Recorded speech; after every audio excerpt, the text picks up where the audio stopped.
الحمد لله نحمده ونستعينه ونستغفره ونؤمن به ونتوكل عليه ونعوذ بالله من شرور أنفسنا ومن سيئات أعمالنا من يهد الله فلا مضل له ومن يضلله فلا هادي له وأشهد أن لا إله إلا الله وحده لا شريك له وأشهد أن سيدنا ومولانا محمدا عبده ورسوله الذي أرسله بالحق بشيرا ونذيرا وداعيا إلى الله بإذنه سراجا وقمرا منيرا أما بعد قال الله تعالى في كلامه المجيد أعوذ بالله من الشيطان الرجيم بسم الله الرحمن الرحيم إنا أعطيناك الكوثر فصل لربك وانحر إن شانئك هو الأبتر وقال تعالى في آية أخرى لن ينال الله لحومها ولا دماؤها ولكن يناله التقوى منكم۔ میرے دینی بھائیوں بزرگوں، اللہ رب العزت نے قرآن مجید میں 10 راتوں کی قسم کھائی ہے، والفجر ولیال عشر والشفع والوتر واللیل اذا یسر هل فی ذلک قسم لذی حجر۔ یہ سورہ لیل کی آیتیں ہیں، ابتدائی آیتیں، اور اس میں اللہ تعالیٰ نے فجر کی قسم کھائی، والفجر ولیال عشر، اور 10 راتوں کی قسم کھائی، ولیال عشر والشفع والوتر، اور وطر کی اور طاق کی قسم کھائی ہے۔ لیال عشر سے یہ ذی الحجہ کا جو مہینہ ہے اس کی 10 راتیں مراد ہیں، اور شفع اور وتر سے 9 ذی الحجہ کی تاریخ، 9 ذی الحجہ کا دن جس کو یوم عرفہ بھی کہتے ہیں وہ مراد ہے وتر سے، اور شفع سے یوم النحر کا دن مراد ہے۔ اللہ تعالیٰ کا قسم کھانا جس چیز کی قسم کھاتے ہیں اس کی اہمیت کی وجہ سے بھی ہوتا ہے، جیسے کہ مفسرین کی رائے ہے، اور اس اہمیت کو ظاہر کرنے کے لیے بھی ہے۔ یہ ذی الحجہ کا مہینہ بڑا اہم مہینہ ہے، اس کی راتیں، اس کے دن بڑے برکت والے دن ہیں۔ حضور اکرم صلی اللہ علیہ وسلم ذی الحجہ کے عشر اول میں روزے کا اہتمام فرماتے تھے، اور آپ صلی اللہ علیہ وسلم نے یوم عرفہ کے روزے کی بڑی فضیلت بیان کی کہ جس نے یوم عرفہ کا روزہ رکھا اس نے گویا سال بھر کا روزہ رکھا،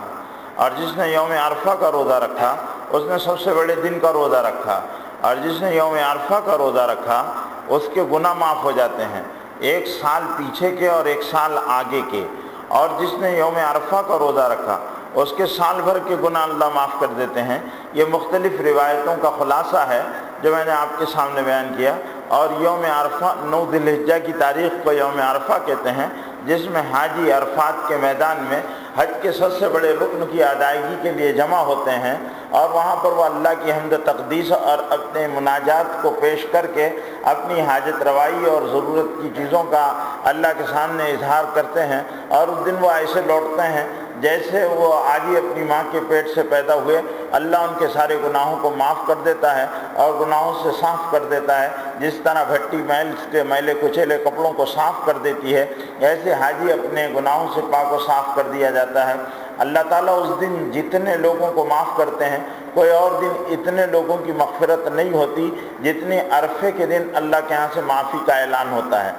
اور پھر عرفے کی رات جو آتی ہے وہ عرفے کی رات بھی بڑی اہم ہے۔ بعض لوگوں نے بعض روایتوں کے اعتبار سے وہ رات لیلۃ القدر کی رات سے بھی زیادہ اہم ہے، لیکن حاجیوں کے لیے ہے، غیر حاجیوں کے لیے وہ لیلۃ الجائزہ ہے، انعام کی رات۔ اس دن اللہ تعالیٰ کی طرف سے خصوصی کرم اور خصوصی مہربانی کے فیصلے ہوتے ہیں۔ یہ مہینہ بڑے خیر کا مہینہ اس لیے ہے کہ سب سے زیادہ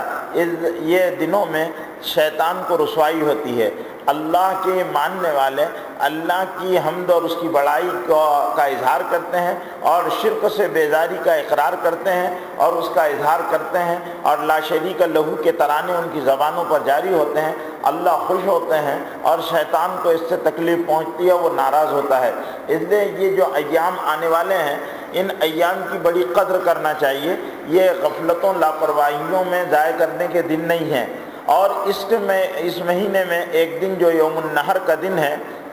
وہ قربانی کا دن ہے۔ ویسے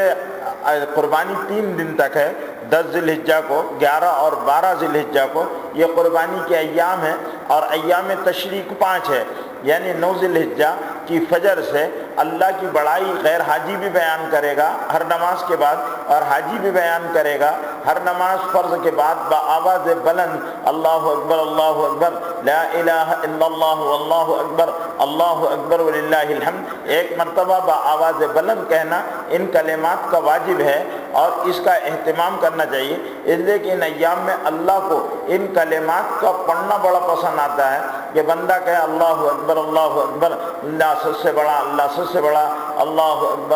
اکبر لا الہ الا اللہ، اللہ کے سوا کوئی معبود نہیں، اللہ اکبر، پھر اللہ سب سے بڑا، اللہ اکبر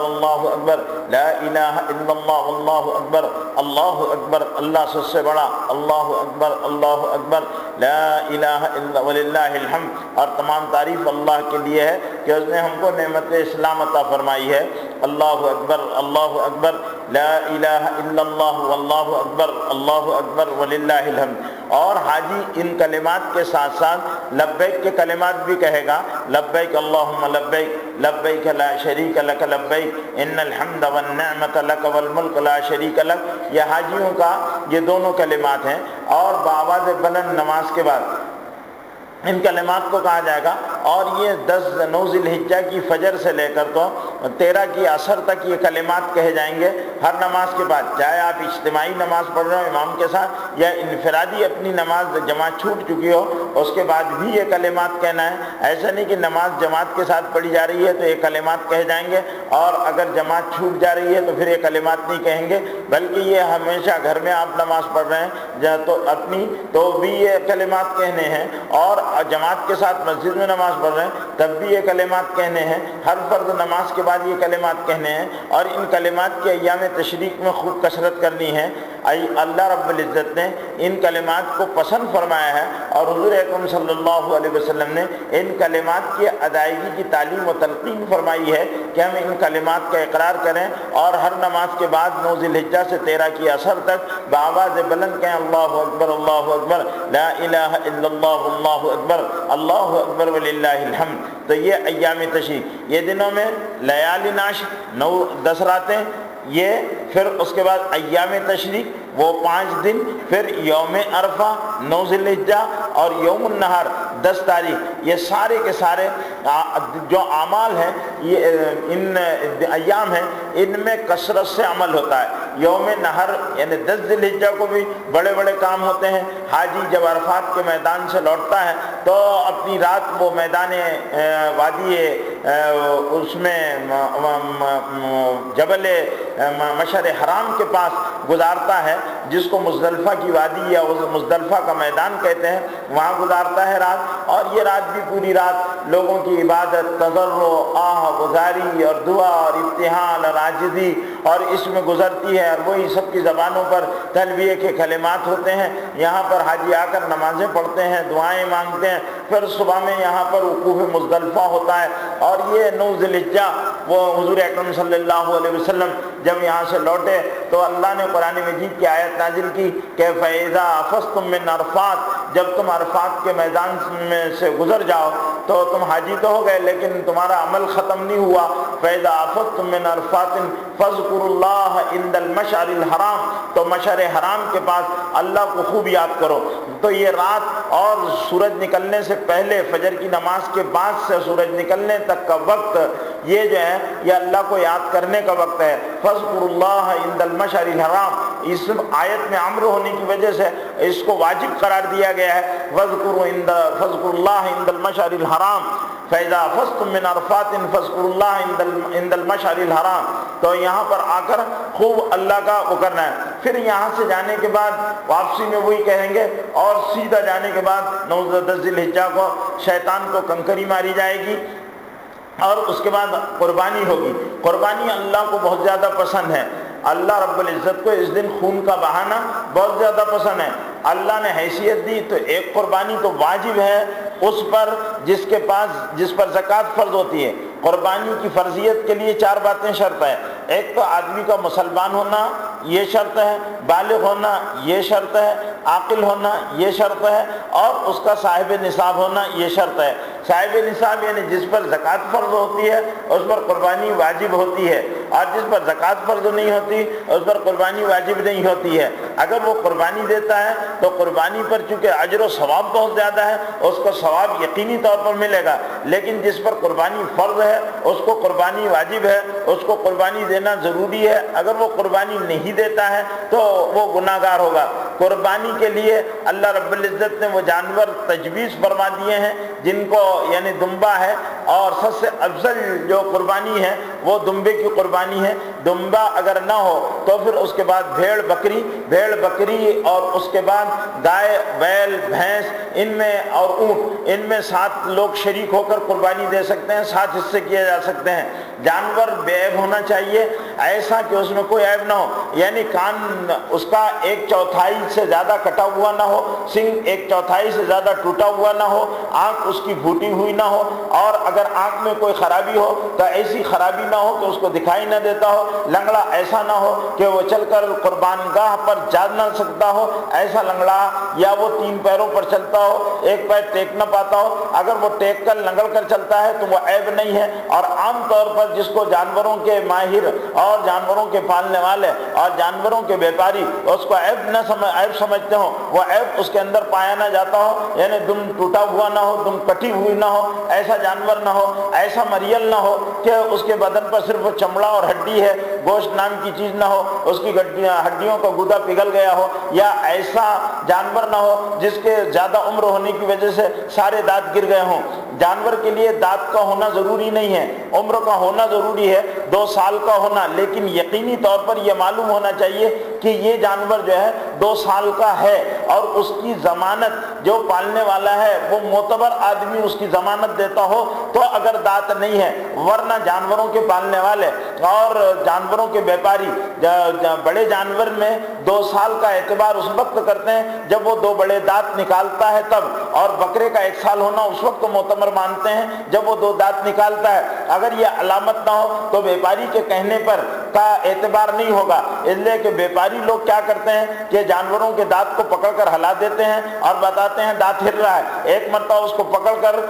پینچس سے ہلا دیا جاتا ہے, وہ اعتبار, وہ قول کا اعتبار نہیں ہوگا. کہنے والا, پالنے والا یہ کہے کہ میرے پاس اس میں 2 سال کا یہ جانور ہو گیا تو اس کے اعتبار کی بنیاد پر پھر دانت ہونا ضروری نہیں ہے. اور وہ جو دانت نہ ہونا عیب ہے وہ عمر کی زیادتی کی وجہ سے, جانور کے منہ کے سارے دانت گر چکے ہوں بڑھاپے کی وجہ سے, بڈھا ہو جانے کی وجہ سے. ایسا جانور بھی نہ ہو جو کھیتی میں خوب جوتا گیا ہو اور جوتنے میں اس کے قصبل نکال دیے گئے ہوں. ایسا جانور ہو جو دکھانے میں اچھا ہو اور صحت مند بھی ہونا چاہیے, لیکن صحت مند کا جو تصور ہم لوگوں کے ہیں کہ بہت فروا ہونا چاہیے, اس کی فوٹوگرافی ہونا چاہیے, اس کو خوب اس قیمتی اور مہنگا ہونا چاہیے, یہ ہرگز مقصود نہیں ہوتا. کیونکہ اللہ کے ہاں نام و نمود کی قربانی مقبول نہیں مردود ہے. اللہ کے ہاں نام و نمود کی قربانی مقبول نہیں مردود ہے. وہ قربانیاں جن کے فوٹو کھینچے جاتے ہیں وہ قربانیاں مقبول نہیں مردود ہے. وہ جانور جن کو اسی لیے کہ میرے جانور کا نام آئے کہ بہت بھاری اور بہت قیمتی اور بہت زیادہ مہنگی رقم سے جانور خریدا گیا اور 4 لوگ آئیں اور اس پر میلہ لگے اور اس کی سرکس بنے, ایسے جانوروں کی قربانی مقبول نہیں مردود ہے. اللہ کے رسول صلی اللہ علیہ وسلم ارشاد فرماتے ہیں ان اللہ لا ينظر الى اجسامکم ولا الى صورکم ولکن ينظر الى قلوبکم. اللہ تمہارے جسموں کو اور صورتوں کو نہیں دیکھتے, تمہارے قلوب کو دیکھتے ہیں. اور اللہ رب العزت نے قرآن میں فرما دیا لن ينال اللہ لحومها ولا دماؤها ولکن ينالہ التقوی منکم. اے لوگو, اللہ کو گوشت پوشت اور خون نہیں پہنچتا, اللہ کو ولکن ينالہ التقوی منکم. تم قربانی کی جذبے کے ساتھ کر رہے ہو, وہ جذبہ پہنچتا ہے. میں قربانی اسی لیے قربانی کے شریک اگر ایک جانور میں 7 لوگ شریک ہوتے ہیں اور 7 میں سے ایک بھی آدمی کی نیت کا بگاڑ ہے تو 7 کی قربانی نہیں ہوتی، 7 کی قربانی نہیں ہوتی۔ قربانی کرنے والے 7 حصے داروں کی نیت یہ ہونا چاہیے کہ یہ قربانی اللہ کا حکم ہے، حضرت سیدنا ابراہیم علیہ السلام کی سنت ہے، رسول پاک صلی اللہ علیہ وسلم کا عمل ہے، اللہ اس سے راضی ہوتے ہیں، یہ نیت ہونا چاہیے قربانی کرنے والے کی۔ اگر قربانی کرنے والے کی یہ نیت ہے تو وہ قربانی عند اللہ مقبول ہوتی ہے اور زمین پر قطرہ گرنے سے پہلے پہلے وہ قبول ہو جاتی ہے۔ اور اللہ رب العزت جتنے جانور کے بدن پر بال ہوتے ہیں ان بالوں کے بقدر نیکیاں اللہ تعالیٰ عطا فرماتے ہیں، اللہ تعالیٰ ان بالوں کے بقدر نیکیاں عطا فرماتے ہیں۔ اس لیے جانور کا میں یہ جذبہ ہونا چاہیے۔ اگر کسی آدمی نے گوشت کھانے کی نیت سے قربانی کی، اس کو کی قربانی اس کے ذمہ باقی رہے گی، قربانی ادا نہیں ہوگی۔ اگر کسی نے دکھلاوے کے لیے قربانی کی، اس کی قربانی قبول نہیں ہوگی، اس لیے کہ قربانی صرف اللہ کے لیے کی جاتی ہے اور قربانی اللہ نے حکم دیا ہے، اس کا حکم ہے، شاعر اسلام میں سے قربانی اس لیے کی جائے گی کہ اللہ اس عمل کو پسند کرتا ہے۔ گوشت کھانا قربانی کا مقصود نہیں، لیکن اللہ نے چونکہ اس گوشت کو قربانی، پرانے قوموں میں یہ ہوتا تھا کہ وہ قربانیاں جب ہو جاتی تھی تو اس کا گوشت ان کی قومیں نہیں کھایا کرتی تھی، بلکہ آسمان سے آگ آتی تھی اور وہ آگ اس کو جلا دیا کرتی تھی۔ بعض قوموں میں، بعض ملتوں میں اور بعض مذاہب میں ایسا ہوتا تھا، اور دوسرے مذاہب میں یہ ہوتا تھا کہ وہ بھیڑ چڑھا دی جاتی تھی، پھر جانوروں کو ڈال دیا کرتے تھے۔ لیکن اسلام نے، اللہ نے مسلمانوں پر مہربانی فرما کر مسلمانوں کو اس قربانی کے کھانے کی اجازت دی۔ اس میں 3 طریقے سے گوشت کی تقسیم ہونا چاہیے، یہ لیکن تقسیم مساویانہ تقسیم بھی ضروری نہیں ہے، واجب بھی نہیں ہے، کبھی بیشی کر سکتے ہیں آپ، اپنے پورے جانور کو خود بھی کھا سکتے ہیں، لیکن گوشت کھانے کی نیت سے قربانی نہیں کر سکتے۔ ایک تو یہ ہے کہ قربانی کا گوشت اپن خود کھائے، اپنے رشتہ داروں، دوستوں اور عزیز و اقارب کو دے، اور ایک حصے میں اپنے غریب غربا تعلق والوں کو اور غریب لوگوں کو دے۔ قربانی کا گوشت خود کھائے، غیر مسلم کو بھی گوشت دیا جا سکتا ہے، کوئی قباحت نہیں ہے۔ البتہ گوشت کاٹنے کی اجرت میں کسائی کو گوشت نہیں دیا جا سکتا قربانی کا، اس کا معاوضہ الگ ہوگا، اور نہ چمڑا دیا جا سکتا۔ قربانی کا چمڑا جو ہے وہ صدقہ کر دیا جائے، اور وہ یا تو اپنے غریب رشتہ داروں کو صدقہ کر دیا جائے، چمڑا دے دیں، چمڑے کی رقم دے دیں، یا پھر دینی مدارس میں جہاں غریب اور نادار مسلمانوں کے بچے اگر تعلیم حاصل کرتے ہیں تو ان اداروں کو چرم قربانی کا چمڑا وہاں پر دے دیا جائے، یہ اس کے سنگ، اس کی رسی، یہ ساری چیزیں صدقہ کر دی جائے، ان کی قیمت غریبوں کو دے دی جائے یا مدرسوں وغیرہ کو دے دی جائے۔ قربانی کے چمڑا مسجد کو نہیں دیا جا سکتا، جہاں غریب مسلمان نادار نہ ہوں ان کو نہیں دیا جا سکتا، کیونکہ یہ صدقہ ہوتا ہے اور یہ انہی کو دینا چاہیے جو مستحق ہیں۔ اگر مستحق کو نہ دیا گیا، چمڑا خود رکھ لیا، تو اس کی قیمت جو بھی بازار میں آتی ہے وہ صدقہ کر دے۔ ہاں، چمڑا اپنی ضرورت کے لیے کوئی رکھنا چاہے تو رکھ سکتا ہے، پھر اس پر کوئی کسی قسم کا وہ نہیں ہے، لیکن اگر وہ استعمال خود نہ کرتا ہو ذاتی طور پر تو وہ کسی کو صدقہ کرنا پڑے گا۔ یہ قربانی کے مسائل۔ جانور کو اپنے سے تھوڑا مانوس کر لے، اس سے ایک طرح سے اپنا قلبی لگاؤ پیدا کر لے، جانور کی پیٹھ پر ہاتھ پھیرے، سر پر ہاتھ پھیرے۔ قربانی ذبح کرنے کا مسئلہ بھی یہ ہے کہ اس کی 4 رگیں ہوتی ہے، چاروں رگیں کٹنا چاہیے۔ کسائی لوگ جلدی کرتے ہیں اور وہ بسم اللہ اللہ اکبر ہو کر چھری لے لیتے ہیں اور نرکھڑے میں چھری مار دیتے ہیں۔ 4 رگیں ہوتی ہے، ان 4 رگوں میں سے چاروں رگوں کا کٹنا ضروری ہے، اور اس میں چھری ایسی دھاردار ہونا چاہیے کہ ایک ہی بار میں جانور کی 4 رگیں کٹ جائیں، اور ذبح کرنے سے پہلے قربانی کی نیت ہو، بسم اللہ اللہ اکبر کہہ کر زور کا ہاتھ ڈالے تاکہ چاروں گردنیں نرخرے کے 5 جو رگیں ہوتی ہے جن کو وہ رگیں کٹ جانا چاہیے، اور پھر اس کے بعد جانور کو تھوڑی دیر تڑپنے دے تاکہ اس کے بدن کا خون نکل جائے۔ ورنہ کسائی کیا کرتا ہے، آپ کے ہاتھ میں سے چھری لیتا ہے، فوراً اس کے دل میں مار دیتا ہے، دل میں جیسی مارتا ہے جانور تڑپنا پھڑکنا بند کر دیتا ہے، اس کو چمڑا نکالنا مقصود ہوتا ہے، یہ خلاف ہے، شریعت اس کی مخالف ہے، نہیں وہ اپنے طور پر تڑپتا رہے اور اس وقت اس کے بعد جانور ذبح کرنا اپنے ہاتھ سے بہتر ہے۔ اگر اتنی ہمت نہ ہو کہ اپنے جانور کو اپنے ہاتھ سے آدمی ذبح کرتا ہو تو کسی اور سے ذبح کرایا جا سکتا ہے۔ جانور ذبح کرنے کے بعد پھر اللہ سے دعا کرنا، اے اللہ اس کو ایسے قبول فرما لے جیسے تو نے اپنے خلیل حضرت ابراہیم علیہ السلام سے ان کی قربانی کو قبول فرمایا۔ اگر جانور میں اور حصے دار ہیں تو ان حصے داروں کے نام پڑھے کہ فلاں اور فلاں اور فلاں اور فلاں کی طرف سے ہے۔ اگر نام پڑھنا بھول جائے تو کوئی مسئلہ نہیں ہے، کیونکہ جس جانور کو متعین کر دیا گیا اور اس پر ان لوگوں نے اپنا نام کا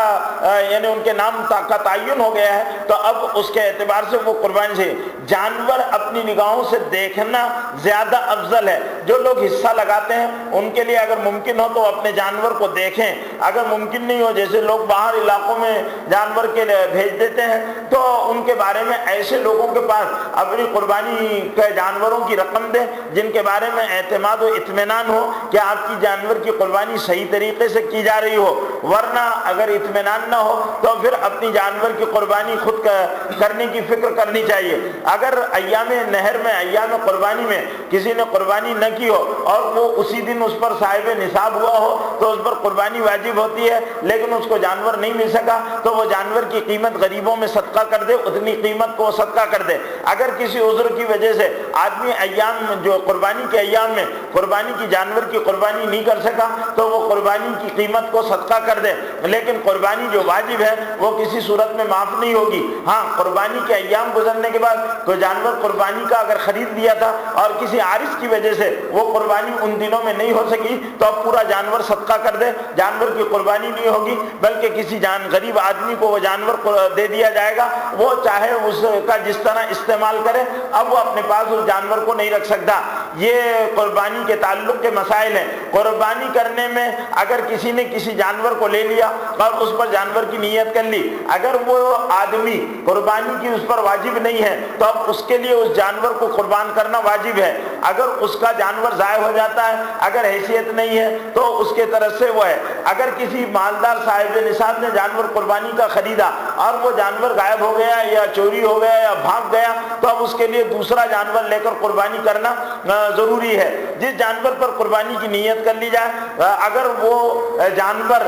صاحب حیثیت نہیں ہے اور غریب آدمی نے نیت کی ہے تو اس کے لیے اسی جانور کی قربانی کرنا واجب ہوگی، اس کے بدل میں دوسرا جانور قربان نہیں کیا جا سکتا۔ لیکن جو صاحب نصاب ہے اگر اس نے کسی جانور پر قربانی کی نیت کی تھی لیکن پھر وہ جانور کی تبدیلی کرنا چاہتا ہے تو اس کے لیے گنجائش ہے، اس لیے کہ اس کے پاس اس پر واجب قربانی ہے اور واجب میں اس کو اختیار ہے کہ وہ اپنے اس جانور کی بجائے دوسرے جانور کی تبدیلی کر سکتا ہے اگر وہ دوسرا جانور قربان کرنا چاہے، لیکن اس پر جس پر وہ قربانی واجب ہوتی ہے، لیکن جس پر قربانی واجب نہیں ہوتی تھی اور اس نے اپنے اوپر قربانی واجب کی نیت کر لیا تو اس کے لیے اس کی قربانی کرنا واجب ہے۔ اس کے علاوہ ایک مسئلہ یہ ہے کہ قربانی اپنی طرف سے کرنا واجب ہے، آپ کے ساتھ آپ کی بالغ اولاد ہے اور کاروبار میں شریک ہے تو ان کے کی طرف سے بھی قربانی کرنا واجب ہوگا۔ اگر بالغ اولاد اپنی طرف، بیوی کی طرف سے قربانی شوہر کی ذمہ داری نہیں ہے، اگر بیوی کے پاس سونا اتنا ہے کہ جس کی بنیاد پر یا زیورات اتنے ہیں کہ اس پر واجب ہوتی ہے قربانی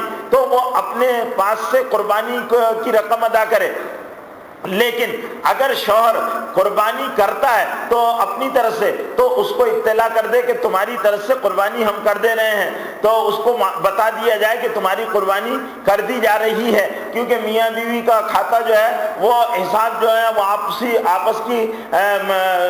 سوجھ بوجھ پر موقوف ہوتا ہے، اس لیے شوہر بتا دے کہ تمہاری طرف سے قربانی، اور اگر نہیں کر رہا ہے تب بھی بتا دے کہ تمہاری قربانی ہمارے ذمے ہم نہیں کرنے والے ہیں، تاکہ وہ اپنی قربانی کا انتظام کر لے، اس کے ذمہ واجب ہوگی۔ اگر وہ 7.5 تولے چاندی یا 52 تولے چاندی اور 7.5 تولے سونے کے زیورات یا دونوں ملا کر اتنی مقدار و مالیت کی اس کے پاس مالیت ہے تو اس پر قربانی واجب ہو جاتی ہے۔ اسی طرح سے قربانی چونکہ بڑے ثواب کی بات ہے، اپنے مرحومین کی طرف سے قربانی کرنا بڑے خیر کی بات ہے۔ جیسے کوئی آدمی اپنے ماں باپ کی طرف سے قربانی کرے، جو آدمی اپنی طرف سے قربانی کرتا ہے اپنے مرحومین کی طرف سے، اس کا گوشت وہ کھا سکتا ہے، دوسروں کو کھلا سکتا ہے، لیکن اگر مرنے والے نے، یہ مسئلہ سمجھے، مرنے والے نے یہ وصیت کی تھی کہ میرے مال میں سے تم نے قربانی کر دینا، تو اب وہ مال سے آدمی جو مرنے والے نے یہ وصیت کی ہے تو اس وصیت والے حصے میں قربانی اگر کی جا رہی ہے تو اس کا پورا گوشت غریبوں کو صدقہ کرنا پڑے گا۔ وہ آدمی اس گوشت سے فائدہ نہیں اٹھا سکتا، نہ خود نہیں کھا سکتا ہے، کیونکہ وہ اب گوشت صدقہ کر دینا پڑے گا۔ یہ مسئلے کو ذہن میں رکھیں۔ عام طور پر تو کوئی وصیت کرتا نہیں کہ ہماری طرف سے قربانی کرنا، لیکن اگر کوئی اس طرح وصیت کر جائے تو اس کی طرف سے جو بھی جانور قربان کیا جائے گا وہ گوشت صدقہ ہوگا اور وہ دوسرے سارے غریب لوگوں میں تقسیم کر دیا جائے گا۔ ایک جانور میں 7 حصے رکھے جائیں اور جب گوشت تقسیم کرنے کا مسئلہ ہو تو گوشت سب کی یعنی برابری کی بنیاد پر تقسیم کیا جائے۔ اٹکل پچو سے تقسیم نہ کرے کہ کلیجی تو لے لے، بٹ میں لے لوں گا اور فلانا تو لے لے، اس طرح نہیں، ساری چیزیں گوشت کو ملا لیا جائے۔ ہاں جو چیزوں پر اتفاق ہو جائے، کسی کی دل شک نہ ہو اور تبھی ایک دوسرے کے ساتھ آدمی مطمئن ہو تو پھر کسی کو شکایت کرو۔ اگر آدمی نے اٹکل پچو کے ساتھ گوشت تقسیم کیا، یہ اتنا حصہ جو اندازے سے حصے کسائی کر دیتا ہے وہ حصے معتبر نہیں ہے۔ ترازو کانٹے کے ذریعے سے ہڈی کا وزن الگ ہوگا، گوشت کا وزن الگ ہوگا، اور جو اعضائے رئیسہ ہوتے ہیں، دل ہے، کلیجی ہے، مغز ہے، پایا ہے، یہ ساری چیزوں کی اگر تقسیم کی جا رہی ہے تو یہ ساری چیزیں بھی برابری کی بنیاد پر آپس میں تقسیم کی جائے گی۔ اگر اس میں کمی بیشی ہوئی تو سب کی قربانی عکارت اور ضائع جائے گی، اس لیے کہ اس معاملے میں بہت بے اعتدالی ہوتی ہے، لوگ اندازے سے حصے کر دیتے ہیں۔ اب جو جیسے مدرسوں میں قربانیوں کے لیے جانور دے دیے جاتے ہیں اور وہاں شرط لگا دی جاتی ہے کہ گوشت والا حصہ اتنے کا، بغیر گوشت والا حصہ اتنے کا، اور وہ ترتیب کو آپ اپنے اعتبار سے علماء سے پوچھ کر اطمینان حاصل کر لیں۔ میں یہ مسئلے کی وضاحت یہاں نہیں کروں گا، اس لیے کہ آپ لوگ جن کو سمجھنا ہے وہ انفرادی طور پر سمجھیں۔ اور رہ گیا مسئلہ یہ کہ وہاں پر اگر یہ کہا جاتا ہے کہ بھئی اپنا گوشت لے جائیں تو وہ وہاں بھی وہ مسائل کی باریکیاں ہیں جس کو اچھی طرح سے سمجھنے کی ضرورت ہے، اور اس طرح نہیں کہ بھئی فلانے ادارے میں ہم قربانی کر دے رہے ہیں تو مسئلہ وہ نہیں ہے۔ اپنی قربانی کو ڈھنگ سے اور اچھے طریقے سے آپ کریں اور اس کے مسائل کو، قربانی کے مسائل کو بھی ہم سیکھیں اور سمجھیں، اور جو مستحق لوگ ہیں ان تک قربانی۔ اب یہ ہوتا ہے عام طور پر کہ قربانی کے جانوروں کے بہت سارے اعضاء کو ضائع کر دیا جاتا ہے، یعنی مثال کے طور پر منڈی ہے تو پھینک دی جاتی ہے، پیر ہے تو پھینک دیے جاتے ہیں اور بڑے وہ کیا جاتا ہے۔ قربانی کی چیزوں کو ضائع نہیں کریں، اس کو غریبوں اور مستحقوں تک پہنچانے کی فکر کریں، اور خود اگر آدمی اتنا گوشت جتنا بھی وہ کھا سکتا ہے خوب کھائے۔ قربانی کے گوشت میں اللہ نے برکت دی ہے، قربانی کا گوشت نقصان نہیں پہنچاتا ہے، قربانی کا گوشت ہضم ہوتا ہے، قربانی کے گوشت سے بدہضمی نہیں ہوتی، قربانی کے گوشت سے نورانیت حاصل ہوتی ہے۔ لیکن جذبہ قربانی کا اللہ کی رضا ہو تو وہ اللہ کے نام پر ہو جانے کی وجہ سے اس میں یہ تاثیرات کا لوگوں نے مشاہدہ کیا ہے۔ قربانی کے گوشت کو سکھانا چاہیے، سکھا کر رکھنا چاہیے، قیمہ بنانا چاہیے، قیمہ بنا کر رکھنا چاہیے۔ یہ سب آپ کے اپنے مسئلے ہیں، یہ نہیں ہے کہ بھئی قربانی کا گوشت بعض لوگ یہ سمجھتے ہیں نہیں رکھنا نہیں چاہیے اور بڑے فخر سے کہتے ہیں میں تو تھوڑا سا لے لیتا ہوں پھر رکھ دیتا ہوں، تو بھئی وہ ایسی کوئی چیز نہیں ہے۔ اس کو آپ قربانی کے گوشت کو تشریق اسی لیے کہتے ہیں کہ عرب گوشت کو سکھا کر ریت میں رکھا کرتے تھے، اس لیے اس کو تشریق کہتے ہیں، اور وہ ایام میں گوشت سکھایا جاتا تھا تو گوشت کے آپ کباب رکھ سکتے ہیں، سال بھر بھی کھا سکتے ہیں، ایسی کوئی برائی کی اس میں قباحت کی بات نہیں ہے، بلکہ ہاں لیکن یہ ہے کہ لوگوں کو اس میں دوسرے لوگوں تک بھی گوشت پہنچانے کا نظم کریں۔ اب ہوتا یہ ہے کہ عام طور پر قربانی کے سلسلے میں جو بے اعتدالیاں ہوتی ہیں وہ کیا ہے کہ ایک تو جانوروں کو کی شوبہ نمائش ہوتی ہے، یہ درست نہیں ہے۔ جانوروں کی نمائش کرنے سے اعتراض کریں، اجتناب برتیں۔ دوسرے یہ کہ قربانی کے لیے جو ہمارے یہاں بلدیہ نے کارپوریشن نے جگہوں کا تعین کر دیا ہے ان جگہوں ہی پر قربانی کریں، کیونکہ وہ اس کی صفائی کا اپنے عملے کے ذریعے سے انتظام و اہتمام کرتے ہیں۔ تیسری بات بات جس کا ضروری طور پر خیال رکھنا ہے وہ یہ ہے کہ کارپوریشن کی طرف سے ان کے آدمی بیٹھتے ہیں، وہاں پر پاوتی ملتی ہے، اس پاوتی کو 50,000 کا جانور لیں گے لیکن 50 روپے کی پاوتی نہیں لیں گے۔ یہ بڑی غلطی کی بات ہے، کیونکہ ان کا عملہ صاف صفائی کرتا ہے، آپ ناانصافی اور حق مارتے ہیں اور غلط کام کرتے ہیں، اس کا گناہ ہوتا ہے۔ ان کو 50 روپے دیں، ان کا عملہ آ کر کام کر رہا ہے، اس کو کارپوریشن پیسہ دیتی ہے، آپ کے لیے سلیٹر ہاؤس بناتی ہے اور اس کے پر خرچہ کرتی ہے، تو وہ پیسہ دینا آپ کی ذمہ داری ہے۔ اگر آپ نہیں دیں گے تو آپ کی عند اللہ بھی پکڑ ہوگی۔ یہ لوگ سمجھتے کیا ضروری ہے، ارے بھی ضروری ہے، اس کے پیچھے اخراجات ہوئے، دوسروں کا حق مارا گیا اور آپ پر لگایا گیا ہے۔ آپ کیسے سمجھتے ہیں کہ آپ کا اس پر مواخذہ نہیں ہوگا؟ اس کی باقاعدہ پاوتی پھاڑیں اور ان کا پیسہ دیں۔ دوسرے یہ کہ ادھر ادھر نہ کریں، اس لیے کہ خون اور گندگی کی وجہ سے بیماریاں اگر پھیلے گی تو آپ گناہگار ہوں گے، ان امراض کے بڑھنے کا سبب بنیں گے۔ اس لیے کارپوریشن نے جس جگہ کا تعین کر دیا قربانی وہاں پر کریں۔ اگر آپ کہیں دوسری جگہ قربانی کرتے ہیں تو گوشت یا دم دیکھنے میں آتا ہے کہ دم ادھر پڑی ہوئی ہے، خصیے ادھر پڑے ہوئے ہیں، فلانی چیز ادھر پڑی ہوئی ہے، یہ چیزوں میں بڑی بے اعتدالیاں ہوتی ہے، گوشت کے چھچڑے کہیں پڑے ہوئے ہیں، یہ سب چیزیں یہ اسلامی مزاج کے خلاف ہے۔ اللہ کے رسول صلی اللہ علیہ وسلم کا ارشاد ہے الطہور نصف الایمان، پاکی آدھا ایمان ہے، پاکی آدھا ایمان ہے، اور ہم اس کا تعزیر۔ تیسری بات، ایک اور بات جس کا بہت زیادہ اہتمام، جانوروں کو لانے کے لیے جو چلاہٹ اور جو پکارا جاتا ہے اور جو ہنگامے روڈوں پر ہوتے ہیں، یہ سب انتہائی غیر اسلامی، غیر شائستہ، جہالت کے عمل ہیں، ان سے اجتناب کرنا چاہیے۔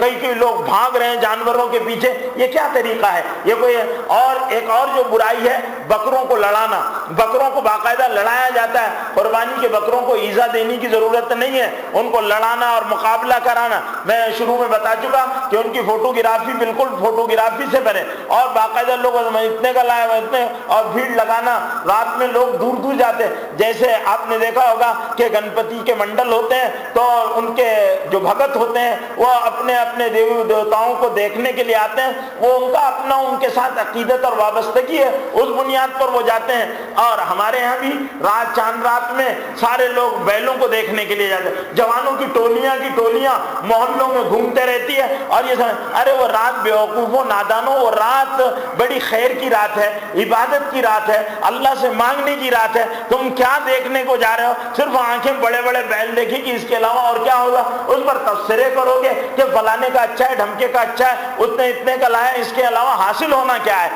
کچھ حاصل نہیں ہے، اور اس کا سینہ چھاتی تھوڑی چوڑی ہو جائے گی اور وہ بڑا پھول کر بیٹھے رہے گا، ٹھسے کے ساتھ اپنے جانور بتاتا رہے گا۔ یہ سارے غیر اسلامی چیزیں، اسلام اس کو بالکل پسند نہیں کرتا۔ قرآن نے صراحت کے ساتھ فرمایا ہے لن ینال اللہ لحومها ولا دماؤها ولکن ینالہ التقوی منکم، اے لوگو اللہ کو گوشت اور خون نہیں پہنچتا، تقوی پہنچتے ہیں اللہ کے ڈر کے ساتھ۔ اور یہ مزاج بھی بہت غلط ہے کہ اتنے مہنگے مہنگے جانور خریدے جائیں اور اتنے مہنگے مہنگے جانوروں کی قربانیاں کی جائیں، یہ مزاج اسلامی مزاج نہیں ہے میرے بھائیوں۔ بل یہ ہے کہ آپ اتنا پیسہ بچاؤ، اچھا تندرست صحت مند جوان جانور خرید لو،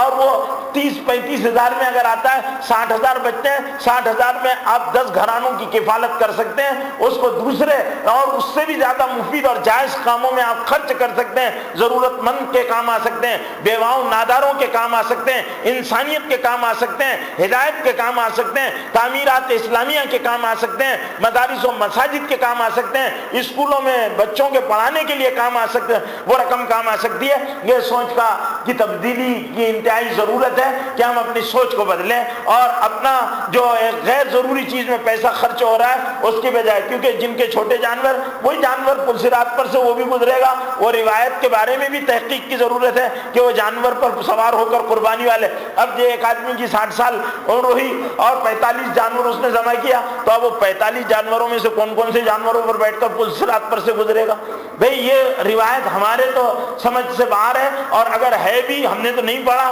لیکن عوام میں یہ ہے کہ تندرست جانور ہونا چاہیے پل صراط پر سے گزرنے۔ اگر تیرے گناہ بھرے ہوئے ہوں گے تو بڑے سے بڑا جانور بھی ان گناہوں کے بوجھ کو لے کر پل صراط پار نہیں کر سکتا۔ اگر معافی اور تلافی کے بغیر دنیا سے گیا تو میرے بھائیوں گناہوں کا بوجھ معمولی بوجھ نہیں ہوتا۔ ایک جھوٹ کا بوجھ آسمان نہیں اٹھا سکتا، ایک شرک کا بوجھ آسمان و زمین نہیں اٹھا سکتے، ریاکاری کے بوجھ کو کوئی چیز نہیں اٹھا سکتی، کبر و نخوت کے بوجھ کو، گناہ کے بوجھ کو کوئی نہیں اٹھا سکتا، غیبت و چگلی کی سڑان کو کوئی چیز برداشت نہیں کر سکتی۔ اللہ تعالیٰ نے اس میں بڑی قباحتیں رکھی ہے۔ تو یہ تصور بھی میرے خیال سے غلط تصور ہے کہ وہ پل صراط پر جانور پار ہوتا ہے، پتہ نہیں کہاں کی روایت ہے اور کیسی روایت ہے۔ بہرحال وہ حدیث کے اساتذہ سے اس کی تحقیق کی ضرورت ہے۔ ہم نے پوچھا، ہم کو اس سلسلے میں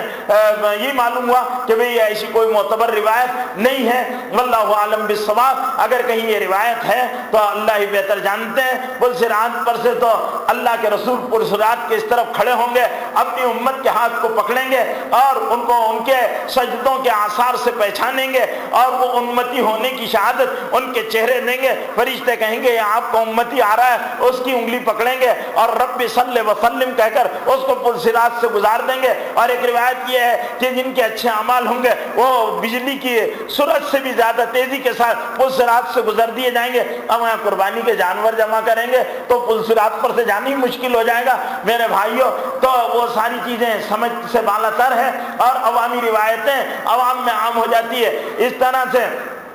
جانور جو ہے 9 ذی الحجہ کو عید کی نماز، 10 ذی الحجہ کو عید کی نماز کے بعد ذبح کریں، عید کی شہروں میں عید کی نماز، اور جن دیہاتوں میں عید کی نماز نہ پڑھی جاتی ہو وہاں صبح فجر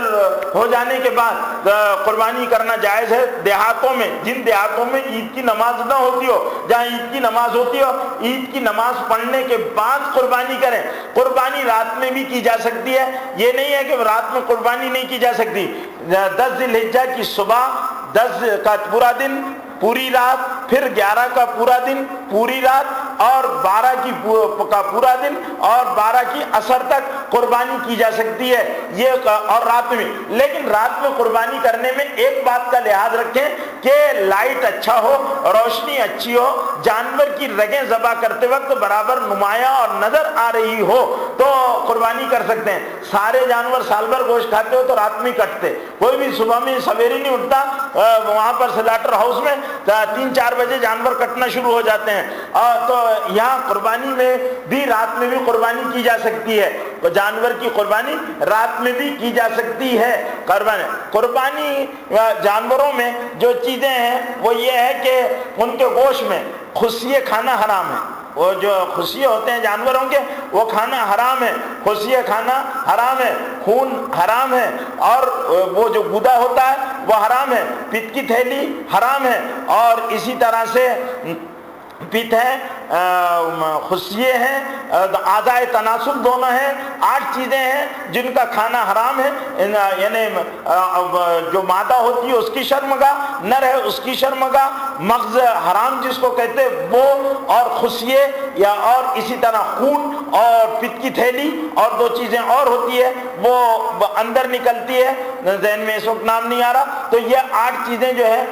علماء نے حرام لکھی ہے ان کے کھانے۔ بعض لوگ خصیے کھاتے ہیں اور بڑے شوق سے تل کر اور فرائی کر کر کھاتے رہتے ہیں، پتہ نہیں بھائی کس طرح سے ان کو جواز ملا تو وہ کھاتے ہیں۔ علماء نے خصیوں کو چونکہ وہ ناپاکی کا محل ہے اس لیے اس کی حرمت کو لکھا ہے، اس سے اجتناب کرنا چاہیے۔ یہ قربانی کے وہ مسائل ہیں جن کی طرح سے اب قربانی میں ہم لوگوں کو،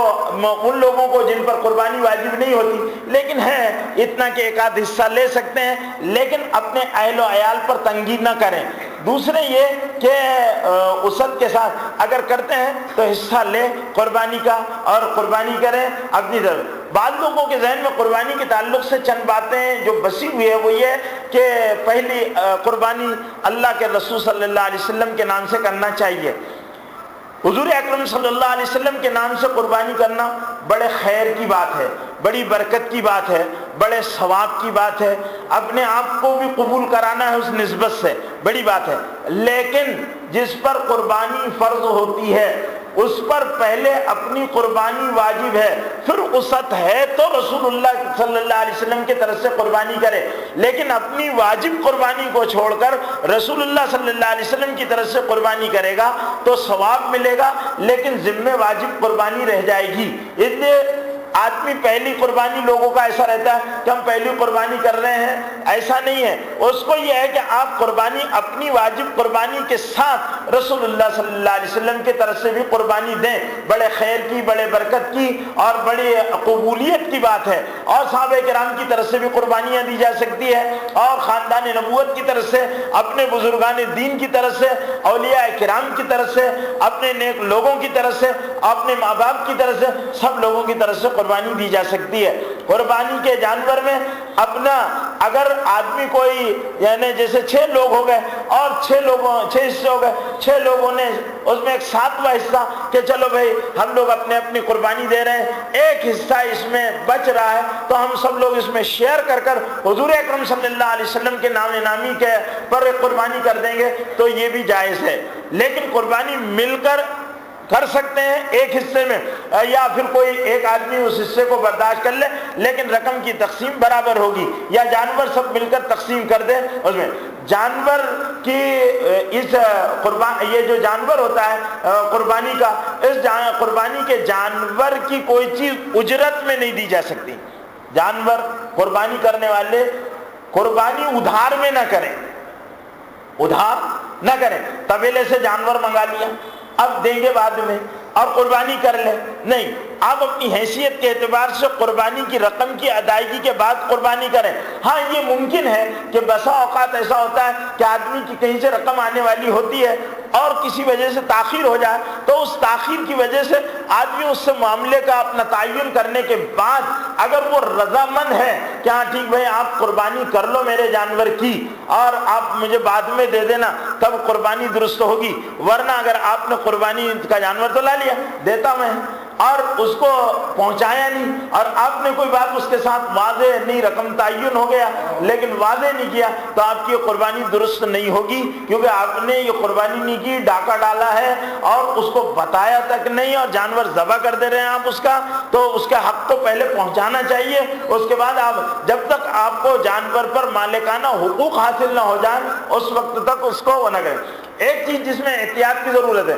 گوشت تقسیم کرتے وقت رکشوں میں یا پک اپ میں یا اپنی گاڑیوں میں لے جاتے وقت اس بات کا احتیاط کریں کہ گوشت کو ڈھانک کر لے جائیں، کیونکہ ہمارے ساتھ برادران وطن رہتے ہیں، ہم لوگوں کو ان کی دل آزاری کی اجازت نہیں ہے، اپنی مذہبی فریضے کی ادائیگی کے لیے لوگوں کے دل توڑیں، لوگوں کو دل دکھائیں۔ وہ قربانی کے عمل کو ان کے اپنے مذہب کے اعتبار سے کہو یا ان کی اپنی ذہنیت کے اعتبار سے کہو وہ پسند نہیں کرتے ہیں، تو ہمارا کام یہ ہے کہ ہم ان کو چڑھانا، برانگیختہ کرنا، ان کی دل آزاری کرنا، اسلام اس کی اجازت نہیں دیتا ہے۔ اپنے جانور اپنے علاقوں میں یا بہت احتیاط کے ساتھ ڈھانک کر لے جائیں۔ عام طور پر یہ ہوتا ہے کہ چمڑے کھینچنے کے چکر میں اور جانور ذبح کرنے کے چکر میں لوگوں کے کپڑے خون میں بھرے ہوئے رہتے ہیں اور چھریاں ہاتھ میں رہتی ہے اور لے لے کر پورے گھومتے رہتے ہیں اور سڑکوں پر بھی آتے ہیں، اور اس سے کیا تاثر آپ دینا چاہتے ہیں؟ یہ انتہائی غلط تاثر ہے۔ آپ اپنے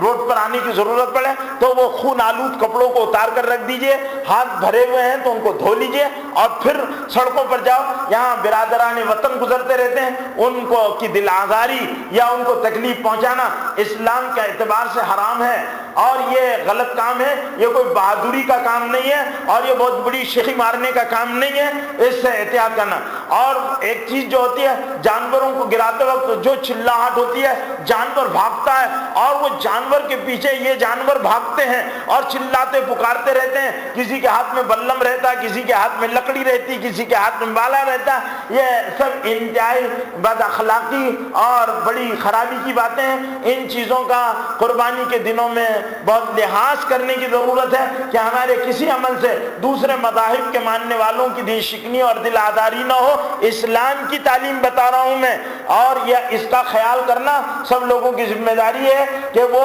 جگہ کا جہاں سلیٹر ہاؤس کی تجویز ہو چکی ہے کارپوریشن کی، وہاں پر اپنے جانور ذبح کریں۔ سلیٹر ہاؤس والے کارپوریشن والے یا حکومت والے اگر اپنے نمائندوں کو بیٹھ کر پاؤتی بنانے لگاتے ہیں تو آپ اس کی پاؤتی ضرور بنائیں. اگر آپ نے وہ پاؤتی نہیں بنائی تو آپ نے دوسروں کے حق پر ڈاکہ ڈالا, آپ اس کی پاؤتی بنائیں. یہ بہادری اور اچھا کام نہیں ہے. دوسرے یہ کہ ایسا مظاہرہ نہ کریں کہ آپ کے خون آلود کپڑے اور آپ کے جانور سڑکوں پر دوڑ رہے ہوں اور لوگوں کو تکلیف پہنچا رہے ہوں. ان چیزوں سے احتیاط کریں. اور وہ ایک مذہبی ذمہ داری ہے, مذہبی فریضہ ہے. آپ اپنی نماز اپنی مسجدوں میں جس امن کے ساتھ اور جس آداب کے ساتھ کرتے ہیں, قربانی بھی ایک طرح کا عبادت والا عمل ہے, اس کو اپنے مقام پر اسی احتیاط کے ساتھ کریں. اور کوشش یہ کریں کہ بہت سارے علاقوں میں گوشت نہیں پہنچ پاتا ہے, وہاں کے لوگوں تک بھی گوشت پہنچ جائے, ان کے حالات معلوم کر کر ان علاقوں میں. لیکن آج کل کا غریب بھی بڑا چالاک ہو گیا, گوشت نہیں ہمارے یہاں تو گوشت آیا ہی نہیں. اور یہ بھی دیکھنے میں آیا کہ فلیٹوں میں بلڈنگوں میں رہنے والوں تک گوشت نہیں پہنچتا. جھوپڑ پٹی والے گوشت کو ان کے محلوں میں جھوپڑ پٹیوں میں جاؤ تو سڑا کر خراب کر کر اور کوڑے دانوں پر پھینکتے ہیں. بعد میں اتنا ان کے پاس گوشت ہوتا ہے ہوس میں لے لیتے ہیں. اور بہت ساری بلڈنگوں میں لوگ رہنے والے ان کے کسی وجہ سے وہ بیچارے قربانی نہیں کر پاتے ہیں, ان تک گوشت بھی نہیں پہنچ پاتا. ایسے کئی لوگوں نے اپنے تاثرات کا اظہار کیا ہے کہ ہمارے یہاں قربانی میں گوشت آج تک بھی نہیں آیا ہے. تو ہماری ذمہ داری ہوتی ہے کہ ہم اپنی بلڈنگ میں رہنے والے لوگ جن کے یہاں قربانی نہ ہوتی ہو نہ ہوئی ہو اس کو معلوم کر لیں, ان کے ہاتھ بھی ہماری قربانی, کیونکہ قربانی کا گوشت حلال ہے, اس کا کھانا حلال ہے اور وہ برکت کا ذریعہ ہے. ہر آدمی چاہتا ہے کہ اس حلال اور برکت والے گوشت کو کھائیں, تو ہم اس کو پہنچانے کا انتظام کریں اور اسی پردہ داری کے ساتھ پہنچانے کا اہتمام کریں. قربانی اللہ کے لیے ہے, قربانی اللہ کو پسند ہے. قربانی پر اللہ ہر بال کے بدلے ایک نیکی دیتے ہیں. قربانی 10 ذی الحجہ سے لے کر تو 12 ذی الحجہ کی عصر تک ہے. قربانی رات میں بھی کی جا سکتی ہے. قربانی اپنی طرف سے ہے. اپنی بالغ اولاد اگر آپ کے ساتھ, اور یا وہ بھائی جو آپ کے ساتھ کاروبار میں ہے, یا اپنے وہ ماں باپ جو آپ کے ساتھ رہتے ہیں ان کی طرف سے قربانی ہے. قربانی نابالغ کی طرف سے نہیں ہے, نہ نابالغ اولاد کی طرف سے قربانی ہے. قربانی بالغ پر ہے, قربانی عاقل پر ہے, قربانی مسلمان پر ہے. قربانی اللہ کو بہت پسند ہے اور اللہ نے یہ قربانی سیدنا ابراہیم علیہ السلام کے عمل قربانی کو قبولیت بخشتے ہوئے امت پر کے مالداروں پر واجب کی ہے. اور نادار اگر صاحب حیثیت نہیں ہے لیکن اگر ہمت کر کر پیسے بچا کر وہ قربانی کرنا چاہیں تو ان کی بھی قربانی اللہ کے ہاں مقبول ہے. لیکن اگر وہ نہ دیں تو ان پر کوئی مواخذہ نہیں ہے. نوز عرفے کے دن روزہ رکھنا اللہ کو بہت پسند ہے. ایک سال آگے ایک سال پیچھے کے گناہ معاف ہوتے ہیں. بڑا عرفے کا دن مقبولیت کا دن ہے, قبولیت دعا کا دن ہے, اللہ کے پاس مقبول بننے کا دن ہے. اس کی رات بھی افضل ہے, اس کا دن بھی افضل ہے. پھر عید کا دن ہے اور ایام تشریق اللہ کی تکبیر کے دن ہے. اللہ اکبر اللہ اکبر لا الہ الا اللہ واللہ اکبر اللہ اکبر وللہ الحمد. یہ 9 ذی الحجہ سے لے کر 13 کی عصر تک یہ کلمات اللہ کو پسند ہے. اللہ مجھے اور آپ کو عمل کی توفیق نصیب فرمائے. وآخر دعوانا الحمدللہ.